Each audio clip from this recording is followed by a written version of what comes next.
से है कांग्रेस की संदेश यात्रा पर नरोत्तम मिश्रा ने निशाना साधा है। कांग्रेस की यात्रा को चुनावी पर्यटन बताया है। चुनाव आते ही कांग्रेस को जनता याद आ जाती है। नरोत्तम मिश्रा का कहना है कि अब इनके भ्रम जाल में जनता नहीं फंसेगी। कमलनाथ ने बैठक पर कांग्रेस को बिठा दिया है।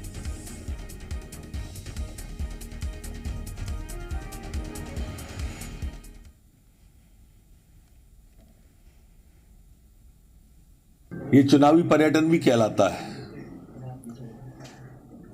कोरोना के लिए जनता के बीच जाना नहीं, कोरोना में, बाढ़ में, सूखा में कभी जनता के बीच जाना नहीं। चुनाव आते ही जनता की याद आने लगती है और जनता इन सब चीज़ों को बहुत अच्छी तरह से समझती है और इनके ये भ्रम के जाल में अब जनता आने वाली नहीं है। कमलनाथ जी ने बैठक कर करके पूरी कांग्रेस ही बिठा दी, तो इसलिए मेरा मानना है कि अब वो खड़े होने की स्थिति में कांग्रेस बची नहीं है। खुद वो फील्ड में जाते नहीं है। महीने में एक हाथ कोई प्रवास, वो भी कोई कार्यकर्ता लोकल का कर दे तो कर दे, अन्यथा बैठक ही बैठक है। चलिए ज्यादा जानकारी लेंगे। जी मीडिया संवाददाता आकाश द्विवेदी हमारे साथ जुड़ गए हैं। आकाश, यात्रा पॉलिटिक्स पे अब वार पर अटवार, चुनावी बयानबाजी तेज।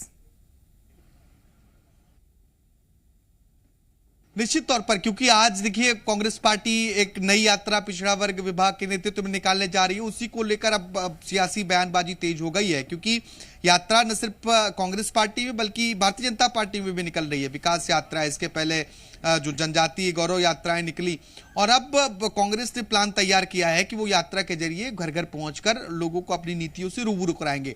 लेकिन नरोत्तम मिश्रा, मध्य प्रदेश सरकार के गृह मंत्री, उनको ऐतराज है और वो तंज कस रहे हैं। कई मामलों को लेकर पीसीसी चीफ कमलनाथ पर सवाल उठाए हैं। उन्होंने कहा है कि सिर्फ ये एक दिन की यात्रा होती है, क्योंकि लगातार अब जैसे ही चुनावी साल आया है, का पीसीसी चीफ कमलनाथ खुद एक्टिव हैं, बैठकों का दौर चल रहा है। उस बैठकों पर भी नरोत्तम मिश्रा ने तंज कसा है और कई तरह के सवाल खड़े किए हैं। हालांकि इन आरोपों में कितना दम है, इस बात को कह पाना बड़ा मुश्किल है। लेकिन जो यात्रा पॉलिटिक्स हमें मध्य प्रदेश में देखने को मिल रही है, वो चुनावी लिहाज से महत्वपूर्ण माना जा रहा है कि मतदाताओं को साधने की कोशिश दोनों राजनीतिक पार्टियां अपने अपने तरीकों से कर रही हैं, चाहे वो भारतीय जनता पार्टी हो या कांग्रेस पार्टी हो। अब इसका इंपैक्ट कितना इस विधानसभा चुनाव में जो इसी साल होने उसमें देखने को मिलेगा, क्योंकि बेसब्री से इंतजार तो कांग्रेस पार्टी को भी है इस चुनाव में, क्योंकि 2018 में सरकार बनी लेकिन चल नहीं पाई। तो अब चुनाव होने का इंतजार तो दोनों राजनीतिक पार्टियां कर रही हैं और वो समय आ चुका है। तो ऐसे में हर जतन अपनाए जा रहे हैं। अब इससे कितना लाभ मिलता है, जनता कितना मोटिवेट होती है किसके पक्ष में, ये देखना महत्वपूर्ण होगा। फिलहाल आरोप प्रत्यारोप का दौर चल रहा है।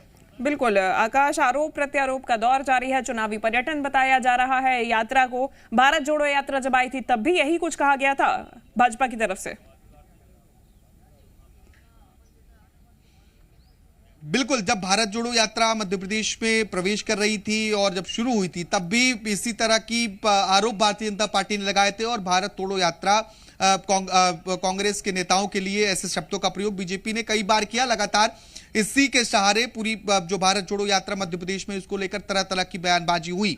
हालांकि कांग्रेस का दावा है कि भारत जोड़ो यात्रा से एक बड़ा इंपैक्ट मध्य प्रदेश में पड़ा है और लोग जुड़े हैं। अब इस यात्रा का कितना इंपैक्ट होता है, क्या प्रभाव पड़ता है, ये देखना होगा। बिल्कुल आकाश, ये देखना होगा और यात्रा के बाद ही चीजें और समझ में आएंगी और खासतौर पर जब चुनाव होगा तब तो पूरी पिक्चर ही क्लियर हो जाएगी। आकाश, धन्यवाद आपका तमाम जानकारी के लिए।